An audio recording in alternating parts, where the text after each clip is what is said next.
ಮೊದಲಿಗೆ ನೋಡಿ ಬೆಂಗಳೂರಿನಲ್ಲಿ ಎಂತೆಂಥ ಜನ ಇರ್ತಾರೆ ಅಂತ ನೋಡಿ. ಒಂದು ಶ್ವಾನವನ್ನ ನೋಡ್ಕೊಳ್ಳಕ್ಕೆ ಅಂತ ಮನೆ ಕೆಲಸಕ್ಕೆ ಅಂತ ಒಬ್ಬಳಾಕೆಯನ್ನ ನೇಮಕ ಮಾಡಿರ್ತಾಳೆ.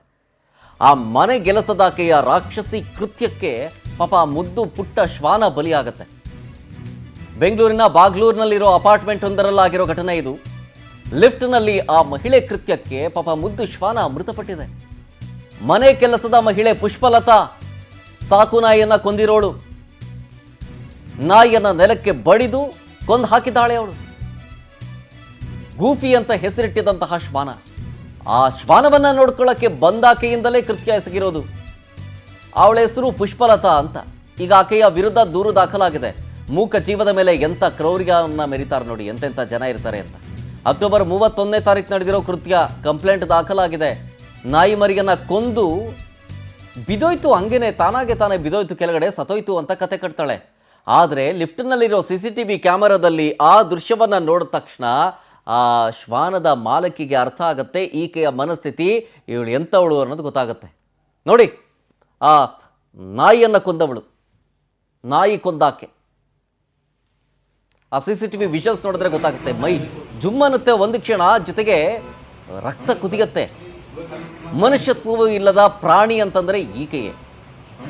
ನೋಡಿ, ಲಿಫ್ಟ್ ಡೋರ್ ಮುಚ್ಚಿದ ತಕ್ಷಣ ಇದ್ದಕ್ಕಿದ್ದಂತೆ ಅದೇನಾಯ್ತು ಏನೋ ಗೊತ್ತಿಲ್ಲ, ಅದೇನು ಮಾಡ್ತು ಏನೋ ಗೊತ್ತಿಲ್ಲ. ಆ ಪುಟ್ಟ ಶ್ವಾನ ಏನು ಮಾಡ್ತು, ಇದ್ದಕ್ಕಿದ್ದಂಗೆ ಆ ಶ್ವಾನಕ್ಕೆ ಕಟ್ಟಿರ್ತಾರಲ್ಲ ಬೆಲ್ಟು, ಅದನ್ನು ತೆಗೆದು ಒಗದೇ ಬಿಟ್ಲು, ಬಟ್ಟೆ ಒಗದಂಗೆ ಒಗೆದು ಬಿಟ್ಲು.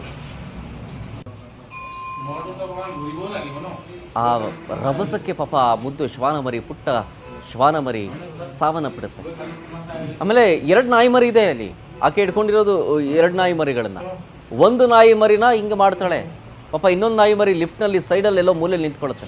ನೋಡಿ, ಈಗ ಈ ವಿಡಿಯೋದಲ್ಲಿ ನೋಡ್ತೀರ, ಇವರು ಶ್ವಾನದ ಮಾಲೀಕರವರು. ಒಂದು ಕಡೆ ಆ ಶ್ವಾನದ ಓನರ್ನ ವಿಡಿಯೋ ನೋಡ್ತಾ ಇದ್ದೀರಿ, ಅವರೇ. ಆ ಪ್ರೀತಿಯ ಶ್ವಾನವನ್ನು ಕಳೆದುಕೊಂಡ ನಂತರ ಆ ಓನರ್ ಬಿಕ್ಕಿ ಅಳ್ತಾ ಇದ್ದಾರೆ. ಮತ್ತೊಂದು ಕಡೆ ನೋಡ್ತಾ ಇದ್ದೀರಿ ಆ ಶ್ವಾನದ ಕಿಲ್ಲರ್. ಒಂದು ಕಡೆ ಓನರ್, ಮತ್ತೊಂದು ಕಡೆ ಕಿಲ್ಲರ್.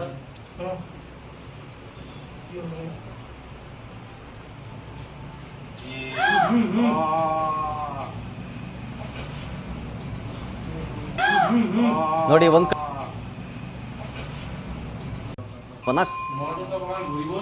ಒಂದ್ ಕಡೆ ಓನರ್, ಒಂದ್ ಕಡೆ killer.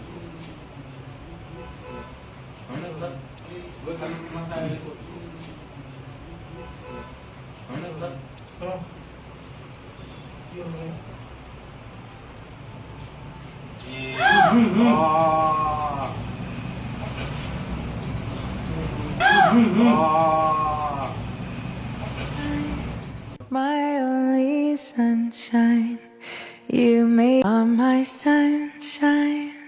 My only sunshine, you make me happy when skies are gray. You are my sunshine, my only sunshine. You make me happy when skies are gray. ನೋಡಿ, ಒಂದ್ ಕಡೆ ಆ ಶ್ವಾನದ ಕಿಲ್ಲರ್, ಆಕೆ ನಡೆಸಿದಂತ ಕೃತ್ಯ CCTV ಸೆರೆಯಾಗಿದೆ. ಮತ್ತೊಂದು ಕಡೆ ಆ ಶ್ವಾನದ ಓನರ್ ಬಿಕ್ಕಿ ಅಳ್ತಾ ಇದ್ದಾರೆ ಪಾಪ.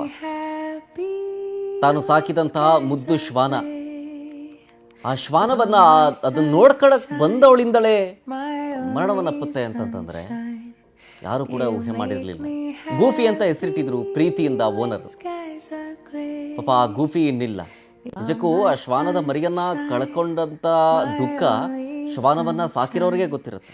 ಈಗ ನೀವು TV ನೋಡ್ತಾ ಇದ್ದೀರಲ್ಲ, ಎಷ್ಟೋ ಜನ ನೀವು ಸಾಕಿದಿರಲ್ಲ ಶ್ವಾನವನ್ನ, ನಿಮ್ಮ ಪ್ರೀತಿಗಳು ಎಂಥದ್ದು ಅಂತ ಅರ್ಥ ಆಗುತ್ತೆ. ಆ ಶ್ವಾನವನ್ನ ಕಳ್ಕೊಂಡವರಿಗೆ ಆ ಶ್ವಾನದ ಪ್ರೀತಿಯ ಬಗ್ಗೆ ಅರಿವಿರುತ್ತೆ. ನೋಡಿ, ಆ ಶ್ವಾನದ ಕಿಲ್ಲರ್, ಆ ಶ್ವಾನದ ಓನರ್. ಪಾಪ ಗೂಫಿಯನ್ನ ಕಳ್ಕೊಂಡ ದುಃಖದಲ್ಲಿದ್ದಾರೆ ಶ್ವಾನದ ಮಾಲೀಕರು. ಬಟ್ ಯಾತಕ್ಕಾಗಿ ಹಿಂಗೆ ಮಾಡಿದ್ಲು ಈ ಪುಷ್ಪಲತಾ? ಯಾಕೆ ಆ ಮುದ್ದು ಶ್ವಾನ ಮರಿಯನ್ನ ಎತ್ತು ಬಟ್ಟೆ ಒಗದಂಗೆ ಒಗ್ದಿದ್ ಯಾಕೆ? ಒಂದು ಚೂರು ಅರ್ಥ ಆಗ್ತಾ ಇಲ್ಲ. ಆ ಮುದ್ದು ಶ್ವಾನ ಮರಿ ಅದೇನು ಮಾಡಿತ್ತು ಅನ್ನೋದು ಗೊತ್ತಿಲ್ಲ. ಬಟ್ ಎಲ್ರಿಗೂ ಕೂಡ ಗೊತ್ತಿಲ್ಲ ಅನ್ಸುತ್ತೆ. ಈ ಮೂಕ ಪ್ರಾಣಿಗಳ ಮೇಲೆ ಈ ರೀತಿಯಾದಂಥ ದುರ್ವರ್ತನೆ ಶಿಕ್ಷಾರ್ಹ. ಶಿಕ್ಷಾರ್ಹ ಅಪರಾಧ ಇದು. ಹಾಗಾಗಿ ಈಗ ಕಂಪ್ಲೇಂಟ್ ಕೂಡ ದಾಖಲಾಗಿದೆ. ಆಕೆಗೆ ತಕ್ಕ ಶಾಸ್ತಿ ಆಗಬೇಕು ಅನ್ನೋ ಆಗ್ರಹವೂ ಕೂಡ ಕೇಳಿ ಬರ್ತಾ ಇದೆ, ಶ್ವಾನ ಪ್ರಿಯರಿಂದಾಗ್ಲಿ ಅಥವಾ ಪ್ರಾಣಿ ಪ್ರಿಯರಿಂದ. ಆಕೆಗೆ ತಕ್ಕ ಶಾಸ್ತಿ ಆಗಬೇಕು, ಜೊತೆಗೆ ಈ ರೀತಿಯಾದಂಥ ದುರ್ವರ್ತನೆ ಶ್ವಾನಗಳ ಮೇಲೆ ಅಥವಾ ಪ್ರಾಣಿಗಳ ಮೇಲೆ ಈ ರೀತಿಯಾದಂಥ ದುರ್ವರ್ತನೆ ತೋರೋರ ಮೇಲೆ ತಕ್ಕ ಶಾಸ್ತಿ ಆಗಬೇಕು ಅನ್ನುವಂಥ ಆಗ್ರಹವೂ ಕೂಡ ಕೇಳಿ ಬರ್ತಾ ಇದೆ.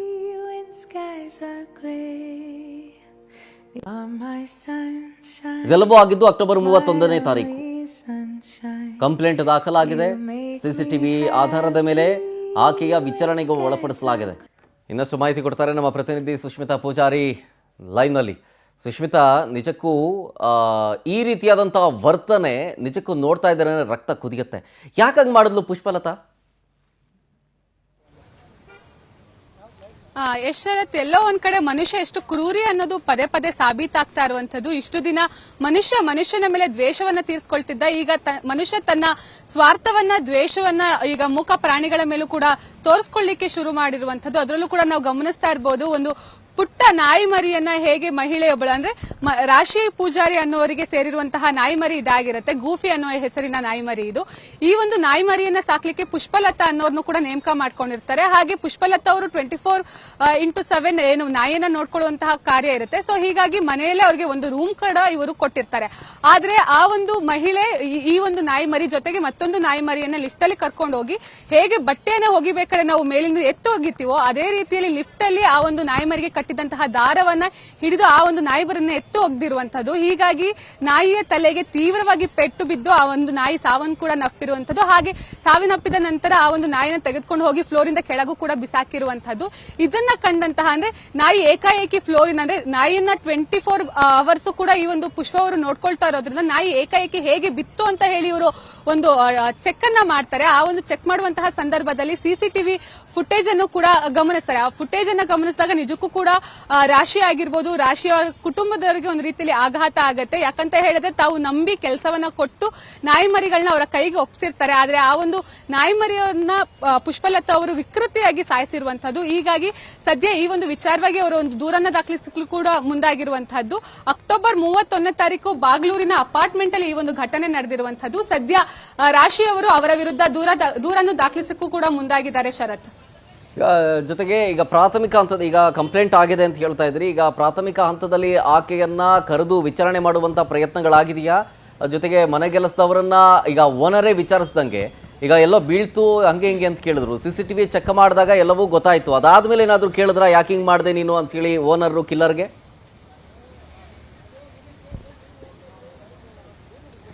ಸದ್ಯ ಶರತ್, ಆಕೆ ಈ ಒಂದು ಘಟನೆ ಆದ ನಂತರ ಮನೆಯನ್ನ ಬಿಟ್ಟು ಹೋಗಿರುವಂತದ್ದು. ಹೀಗಾಗಿ ಆಕೆಯ ಬಳಿ ಇವರು ಸಾಕಷ್ಟು ಪ್ರಶ್ನೆಗಳನ್ನ ಕೇಳಲಿಕ್ಕೆ ಮುಂದಾಗಿಲ್ಲ. ಅಂದ್ರೆ ಆ ಒಂದು ನಾಯಿಯನ್ನ ಕಳೆದುಕೊಂಡಂತಹ ಕೆಲವೊಂದಿಷ್ಟು ದುಃಖವೂ ಕೂಡ ಅವರಿಗಿತ್ತು, ಯಾಕೆ ಈ ರೀತಿ ಆಯ್ತು ಅಂತ ಹೇಳಿ. ಯಾಕಂತ ಹೇಳಿದ್ರೆ ಇದು ಕಳೆದ 2 ದಿನದ ಹಿಂದೆ ನಡೆದಂತಹ ಘಟನೆ. ಏಕಾಏಕಿ ನಿನ್ನೆ ಅವರು ಒಂದು ಇನ್ಸ್ಟಾಗ್ರಾಮ್ ಅಲ್ಲಿ ಈ ಒಂದು ಪೋಸ್ಟ್ ಅನ್ನ ಹಾಕ್ತಾರೆ. ರಾಶಿ ಪೂಜಾರಿ ಅವರು, ನಮ್ಮ ಗೂಫಿ ಈ ರೀತಿಯಲ್ಲಿ ಸಾವನ್ನಪ್ಪಿದ್ದಾನೆ, ಈ ಒಂದು ಗೂಫಿಯನ್ನ ಸಾಯಿಸಿದಂತಹ ಹೋಮ್ ಮೇಡ್ ಏನಿದ್ದಾರೆ ಅವರ ಮೇಲೆ ನಾವು ದೂರನ್ನು ಕೂಡ ದಾಖಲಿಸಲಿಕ್ಕೆ ಮುಂದಾಗಿದ್ದೀವಿ ಅಂತ ಹೇಳಿರುವಂತದ್ದು. ಹೀಗಾಗಿ ಸದ್ಯ ಇವರ ವಿರುದ್ಧ ದೂರು ದಾಖಲಾಗಿದೆ. ಪೊಲೀಸರು ಅವ್ರನ್ನ ಕರೆಸಿ ತನಿಖೆ ಮಾಡಿ ಯಾಕೆ ಈ ರೀತಿಯಲ್ಲಿ ಮಾಡಿದ್ರು ಅಂದ್ರೆ ನಾಯಿಯನ್ನೇ ಸಾಕ್ಲಿಕ್ಕೋಸ್ಕರ ಇವರನ್ನ ಕೆಲಸಕ್ಕೆ ನೇಮಕ ಮಾಡ್ಕೊಂಡಿರುವಂತದ್ದು. ಕೊಟ್ಟಂತಹ ಜವಾಬ್ದಾರಿಯನ್ನ ಮಾಡೋದು ಬಿಟ್ಟು ನಾಯಿಯನ್ನು ಯಾಕೆ ಸಾಯಿಸಿದ್ರು ಅನ್ನೋದು ತನಿಖೆ ನಂತರ ಗೊತ್ತಾಗಬೇಕಾಗಿದೆ. ಶರತ್, ಥ್ಯಾಂಕ್ ಯು ಸುಷ್ಮಿತಾ ಡೀಟೇಲ್ಸ್ಗಾಗಿ. ಬಟ್ ನಿಜಕ್ಕೂ ಇಡೀ ಮಾನವ ಕುಲವೇ ತಲೆ ತಗ್ಗಿಸುವಂಥ ಕೃತ್ಯ ಅಂತಂದರೆ ತಪ್ಪಾಗ್ಲಿಕ್ಕಿಲ್ಲ. ಯಾಕೆಂದರೆ ಎಂತೆಂಥವ್ರು ಇದ್ದಾರೆ ನೋಡಿ ಸಮಾಜದಲ್ಲಿ. ಇಂಥವ್ರು ನೋಡಿ, ಮನೆ ಕೆಲಸದ ಆಕೆಗೆ ಅದು ಶ್ವಾನವನ್ನ ನೋಡ್ಕೊಳಕ್ಕಂತಾನೆ ಅಪಾಯಿಂಟ್ ಮಾಡಿರೋದು. ಆಕೆಯನ್ನ ನೋಡಿದ್ರೆ ಆ ಶ್ವಾನವನ್ನೇ ಕೊಲೆ ಮಾಡಿರೋದು. ಅಂದರೆ ತನ್ನೂಟಕ್ಕೆ ತಾನೇ ಕಲ್ಲ ಕಳೆದು ಅಂತಾರಲ್ಲ, ಹಾಗೆ ನಾಯಿನ ನೋಡ್ಕೊಳಕ್ ಬಂದವಳು ನಾಯಿನ ಕೊಂದಿದ್ಯಾಕೆ? ಬಹಳ ಪ್ರಶ್ನೆ ಇದು ಕಾಡ್ತಾ ಇದ್ದು ನನ್ನ ಮನಸ್ಸಲ್ಲೂ ಕೂಡ. ಅಂಥದ್ದು ಏನು ಮಾಡಿತ್ತು ಆ ಶ್ವಾನ ಆಕೆಗೆ? ಆ ಮೂಕ ಪ್ರಾಣಿ ಏನು ಮಾಡಿತ್ತು? ಆ ಶ್ವಾನದ ಕಿಲ್ಲರ್ ಸಿಸಿಟಿವಿ ವಿಜುವಲ್ಸ್ ನೋಡ್ತಾ ಇದ್ರಿ. ಮತ್ತೊಂದು ಕಡೆ ಶ್ವಾನದ ಓನರ್ ಇವರೇನೆ. ಈ ರಾಕ್ಷಸಿ ಕೃತ್ಯಕ್ಕೆ ಶ್ವಾನ ಬಲಿಯಾಯ್ತಲ್ಲ. ಹಾಗಾಗಿ ಪಾಪ ತನ್ನ ಪ್ರೀತಿಯ ಗುಫಿಯನ್ನ ಕಳ್ಕೊಂಡಂತಹ ಆ ಶ್ವಾನದ ಓನರ್ ಬಿಕ್ಕಿ ಬಿಕ್ಕಿ ಅಳ್ತಾ ಇದ್ದಾರೆ. ಇದಕ್ಕೆ ಸಂಬಂಧಪಟ್ಟಂತೆ ಇನ್ಸ್ಟಾಗ್ರಾಮ್ನಲ್ಲಿ ಪೋಸ್ಟ್ ಹಾಕೊಂಡಿರೋದು ನೋಡಿ. ಹಿಂಗೆಲ್ಲ ಆಗಿದೆ. ರಾಕ್ಷಸಿ ಕೃತ್ಯವನ್ನ ನಮ್ಮ ಮನೆಗೆಲಸದಾಕೆ ಮಾಡಿದ್ದಾಳೆ. ಅವಳ ಕೆಲಸಕ್ಕೆ ನಮ್ಮ ಪ್ರೀತಿಯ ಶ್ವಾನ ಬಲಿಯಾಗಿದೆ. ಆಕೆ ಮೇಲೆ ಒಂದು ನಿರ್ದಾಕ್ಷಿಣ್ಯ ಕ್ರಮ ಆಗಬೇಕು. ಒಂದು ಮೂಕ ಪ್ರಾಣಿ ಒಂದು ಸಾಕು ಪ್ರಾಣಿಯ ಮೇಲೆ ಹಿಂಗೆಲ್ಲ ದುರ್ವರ್ತನೆ ತೋಡಿರೋದು ನಿಜಕ್ಕೂ ಕಾನೂನು ಪ್ರಕಾರ ಶಿಕ್ಷಾರ್ಹ ಅಪರಾಧ. ಹಾಗಾಗಿ ಆಕೆಯ ವಿರುದ್ಧ ಕಂಪ್ಲೇಂಟ್ ಕೊಡೋದಕ್ಕೆ ಮುಂದಾಗಿದ್ದೀವಿ ಅನ್ನುವಂಥ ಪೋಸ್ಟನ್ನು ಹಾಕಿದ್ರು. ಈಗ ನೋಡಬೇಕು ಪೊಲೀಸರ ತನಿಖೆಯ ಮುಖಾಂತರ ಆಕೆ ಯಾಕೆ ಹಿಂಗೆ ಮಾಡಿದ್ದು ಅನ್ನೋದು ಗೊತ್ತಾಗಬೇಕು. ಜೊತೆಗೆ ಯಾವ ಸೆಕ್ಷನ್ನ ಅಂಡರಲ್ಲಿ, ಜೊತೆಗೆ ಯಾವ ರೀತಿಯಾದಂತಹ ಶಿಕ್ಷೆ ಆಕೆಗೆ ವಿಧಿಸಲಾಗುತ್ತೆ ಅನ್ನೋದನ್ನು ಕೂಡ ಕಾದು ನೋಡಬೇಕು.